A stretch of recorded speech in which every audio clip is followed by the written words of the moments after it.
اعوذ باللہ من الشیطان الرجیم بسم اللہ الرحمن الرحیم۔ السلام علیکم ناظرین، آپ دیکھ رہے ہیں آئی ڈی ٹی وی، اور میرا آج کا موضوع ہے حلال رزق اور حضرت امام احمد بن حنبل کا ایک واقعہ۔ ایک مرتبہ حضرت امام شافعی رحمۃ اللہ تعالی علیہ نے حضرت امام احمد بن حنبل رضی اللہ تعالی عنہ کو خط لکھا کہ بہت عرصہ ہوا آپ تشریف نہیں لائے، آپ سے ملاقات کو جی چاہتا ہے۔ حضرت امام شافعی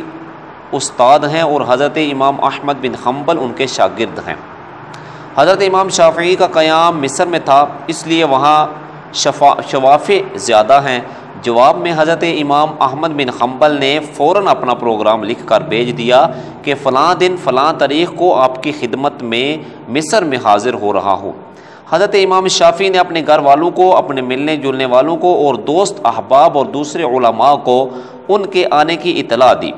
پھر ان کی دعوت اور ان کے استقبال کا خصوصی اہتمام کیا اور لوگوں سے بتایا کہ اگرچہ وہ میرے شاگرد ہیں مگر وہ ایک بڑے امام ہیں، اللہ تعالیٰ نے ان کو بڑا مرتبہ عطا فرمایا ہے۔ چنانچہ جس دن ان کو پہنچنا تھا اس دن امام شافعی اپنے شاگردوں اور دوسرے علماء کو لے کر ان کے استقبال کے لیے شہر سے باہر تشریف لے گئے۔ اس وقت مصر کے جو بادشاہ تھے وہ بھی حضرت امام شافعی کے معتقد تھے، وہ بھی امام صاحب کے ساتھ استقبال کے لیے چلے آئے، اور پھر بادشاہ کے ساتھ ان کے ارکان دولت بھی، وزراء اور امراء بھی آ گئے۔ وقت مقررہ پر حضرت امام احمد بن حنبل رضی اللہ تعالیٰ عنہ پہنچ گئے۔ حضرت امام شافعی نے ان کا بڑا شاندار استقبال کیا اور پھر عزت و احترام کے ساتھ ان کو لے کر گھر پہنچ گئے اور ان کے لیے بہترین کھانے کا اہتمام کیا۔ اس زمانے میں عام طور پر اولیاء اللہ اور بزرگوں کی شان یہ تھی کہ وہ کھانا بہت کم کھایا کرتے تھے اور رات بھر اللہ تعالیٰ کی عبادت کیا کرتے تھے۔ جب حضرت امام احمد بن حنبل کھانا کھانے بیٹھے تو دیر تک اس طرح کھانا کھاتے رہے جیسے کئی روز کے بھوکے ہیں۔ باقی لوگ کھانا کھا کر اٹھ گئے مگر وہ کھاتے رہے۔ لوگ بہت متعجب ہوئے کہ حضرت امام شافعی نے تو ان کی تعریف کی تھی کہ یہ بڑے اللہ والے اور بزرگ انسان ہیں، مگر یہ تو خوب پیٹ بھر کر کھانا کھا رہے ہیں۔ لوگوں میں اور گھر والوں میں ان کے بارے میں چیم گوئیاں ہونے لگیں، لیکن کوئی کچھ نہ بولا۔ پھر جس کمرے میں حضرت امام احمد بن حنبل کے لیے رات کے وقت آرام کرنے کا انتظام کیا گیا تھا، اس کمرے میں امام شافعی کی بچیوں نے ایک مصلی بچھا دیا، مسواک رکھ دی، استنجا کے لیے ڈیلے اور پانی رکھ دیا اور وضو کے لیے لوٹا بھر کر رکھ دیا تاکہ جب وہ رات کو تہجد کے لیے اٹھیں تو انہیں کسی قسم کی کوئی پریشانی نہ ہو، اور اس زمانے میں رات کو تہجد کے لیے اٹھنا ایک عام معمول تھا۔ اللہ تعالیٰ بچائے کہ آج ہمارے زمانے میں یہ افسوسناک ماحول ہو گیا ہے کہ صبح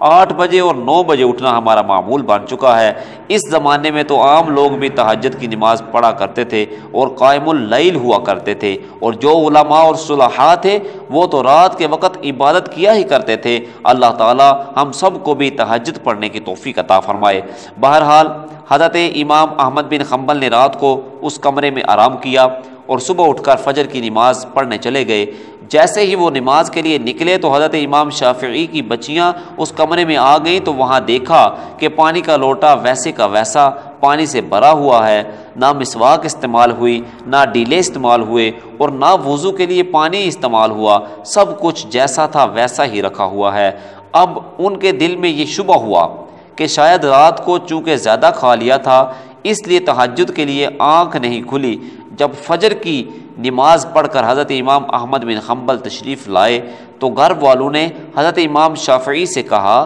کہ آپ نے فرمایا تھا کہ وہ تو بہت بڑے اللہ والے اور بہت بڑے بزرگ ہیں، مگر رات کو انہیں کھانا بھی خوب کھایا اور رات کو ہم نے ان کے وضو اور استنجا کے لیے پانی اور ڈیلے رکھے تھے، وہ بھی استعمال نہیں ہوئے۔ معلوم ہوا کہ رات کو تہجد کی نماز بھی نہیں پڑھی۔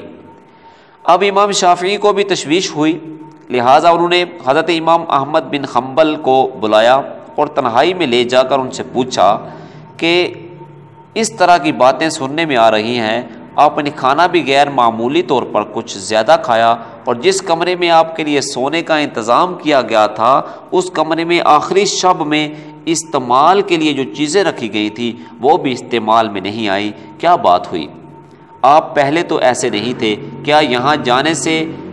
جانے کے بعد آپ کے مزاج میں کچھ تبدیلی آ گئی ہے؟ حضرت امام احمد بن حنبل نے فرمایا کہ حضرت میرے بارے میں جو باتیں ہو رہی ہیں وہ درست نہیں ہیں، بلکہ بات کچھ اور ہے۔ بات دراصل یہ ہے کہ میں جس وقت کھانا کھانے کے لیے آپ کے دسترخوان پر پہنچا اور جس وقت میں نے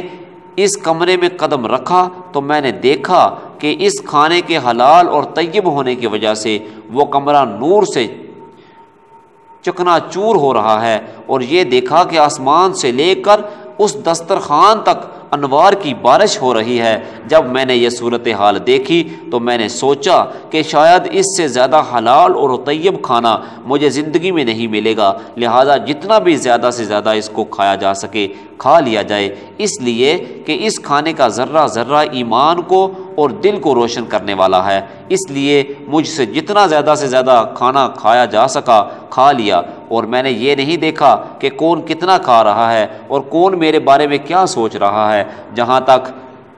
مجھ میں کھانے کی سکت تھی میں کھاتا گیا، اور پھر حلال کھانے سے بد ہضمی بھی نہیں ہوتی بلکہ وہ سریع الہضم ہوتا ہے اور اندر جا کر جزو بدن بن جاتا ہے اور روح کو منور کرنے کا ذریعہ بن جاتا ہے۔ الحمدللہ میں نے اس کا اثر محسوس کیا۔ کھانا کھانے کے بعد نہ تو مجھے بد ہضمی ہوئی اور نہ مجھے کوئی تکلیف ہوئی۔ پھر کھانا کھانے کے بعد عشاء کی نماز سے فارغ ہو کر جب میں اس کمرے میں پہنچا جہاں آپ نے میرے لیے آرام کا انتظام کیا تھا، وہاں جا کر تو میری حالت ہی بدلی ہوئی تھی اور سونے کو آرام کرنے کو طبیعت ہی نہیں چاہ رہی تھی۔ اگرچہ میں لمبا سفر کر کے آیا تھا مگر اس کھانے میں اتنی غذائیت اور توانائی تھی کہ میری تکان بھی ختم ہو گئی اور سستی بھی جاتی رہی، اور جب میں سونے کے لیے لیٹا تو مجھے نیند نہ آئی، لہٰذا میں لیٹا رہا اور لیٹے لیٹے قرآن و حدیث میں غور کرتا رہا، حتیٰ کہ پوری رات غور و فکر کرتے ہوئے گزار دی، اور اس رات میں نے قرآن و حدیث سے 100 مسائل مستنبط کر لیے، اور وہ مسائل ایسے تھے جو اس سے پہلے کبھی میرے ذہن میں نہیں آئے تھے اور نہ ان کی طرف کبھی خیال گیا تھا، لیکن جب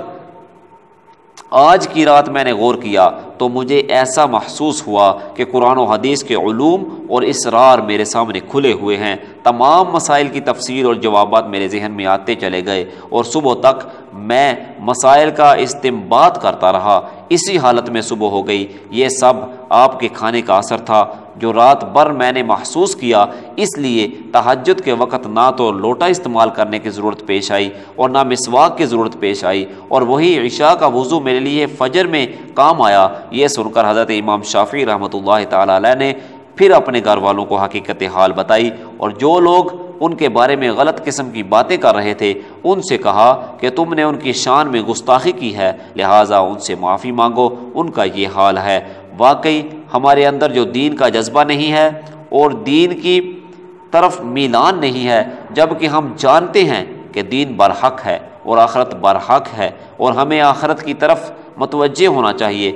پھر بھی دل اس طرف نہیں آتا۔ اس کی وجہ یہ ہے کہ ہماری غذا میں مشتبہ غذا بڑا دخل ہے، اس لیے ہم حرام اور مشتبہ غذا سے بچنے کی کوشش کریں، خود بھی بچیں اور اپنے گھر والوں کو اور اپنے بچوں کو بھی حرام اور مشتبہ غذا سے بچائیں کہ کسی کے پیٹ میں حرام کا لقمہ نہ جانے پائے، ورنہ اس کے وبال سے نہ بچ سکیں گے۔ اللہ تعالی ہم سب کو حلال اور طیب روزی عطا فرمائے اور حرام غذا سے ہم سب کی حفاظت فرمائے۔ وآخر دعوایا ان الحمد للہ رب العالمین۔